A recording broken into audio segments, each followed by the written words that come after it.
Ronin, for me, was absolute proof this can be a terrific field to work in, and this is a great time to do comics.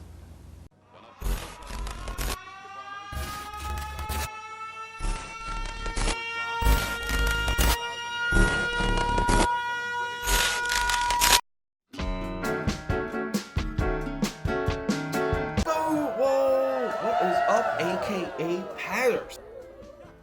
Thank you for joining me. Good morning. Okay, aka Patters. I'm talking to you from the Dream Warrior studio. This is where I do my podcast. The video today is about one of my all-time favorite comic book creators.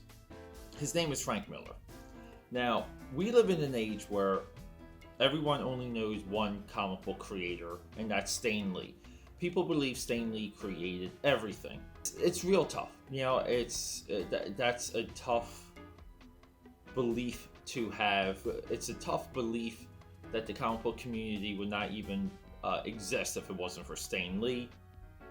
It was an art form that was on the rise regardless. Can we contribute Stan Lee to popularizing the idea of the superhero? 100%. But Frank Miller popularized the superhero and fine art in a commercial setting. This was a guy that had a fire in his belly. I went on this road trip with my friend's family. And look, that's a young Peter. We went on a road trip to Florida. I took tons of pictures. These are just some of them. Back when Universal Studios had the Jaws ride. And during this trip, I had a Frank Miller Long Goodbye hardback. It was Sin City. And at that point, my only frame of reference for Frank Miller was this here, The Dark Knight Returns. And the style difference between DKR and Sin City blew my mind. I'm not joking. It inspired me to the level of understanding that I don't have to be held down to one style. My style would not have to be clean. My style would not have to connect line to line. I would not even have to use rulers. Deeply inspirational. Even to this day, inspiring. It fires my belly. It gets me going. And this is a little bit of where the eclectic one came from. The Frank Miller's creations, mostly Ronin 300, and all the characters of Sin City.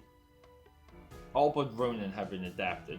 His creations are so fierce and angry, and they're almost like hurtful. It's hard not to want to replicate it when you're absorbing that type of content as a teenager. You have enough angst alone, and you need angst growing up. You need struggle. You have to start to develop that tough skin, and his characters are proof that the world is not an easy place, that the world is built to hurt you.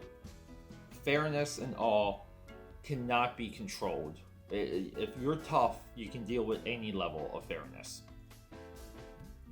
That is what his creations, that is what he means to me. He doesn't really mean his work in Dark Knight Returns or Daredevil or Wolverine. I get it. Those are all magnificent masterpieces of their own. The Wolverine miniseries, one of his most underrated pieces of work, written by Chris Claremont. But during his rise, during his height, when he chose to do Ronin, when he chose to do DKR, going and doing Sin City during the Image Comics boom to almost like prove a point of what comic book paneling, what comic book storytelling was. Sin City was giant panels, and 300 was a mix of big panels and small. I mean, like the paneling alone for 300 is just, it's weird. And the evolution of his style, what even to this day, even his style of storytelling to this day, just angers. It angers the comic book high horse reviewers.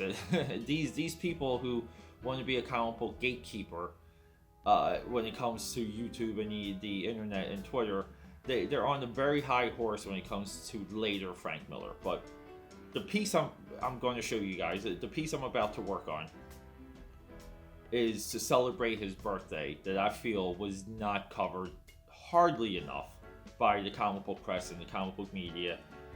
But for me, it is my thank you to him. It is my thank you to his infinite contributions to this day, for me.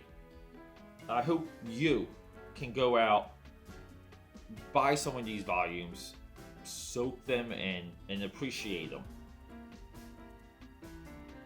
Alright everyone, let's get to the artwork. It's a time lapse of me doing a Frank Miller tribute piece featuring, at the top, King Leonidas from 300. In the middle is Ronin from Ronin. God, is that underrated. And then it's Marv from Sin City. And I tried to replicate Vin Larley's coloring style. That was his wife at one point. She worked with him back to back on books like Dark Knight Returns and Ronin. She was his colorist for a very long time. And for each one, I tried to mimic his style of the time, shifted his style. Ronin, cross-hatching, thin lines, very angry. Sin City, heavy brush strokes, focus on positive and negative spaces. And then the 300 by that point was this weird mixture of the two. Incredible. Anyway, check it out. Let me know your thoughts, comments below, and the piece is also available right now on Etsy. So, hey, if you want it, you can pick it up. I'll ship it to you. Don't forget, be eclectic.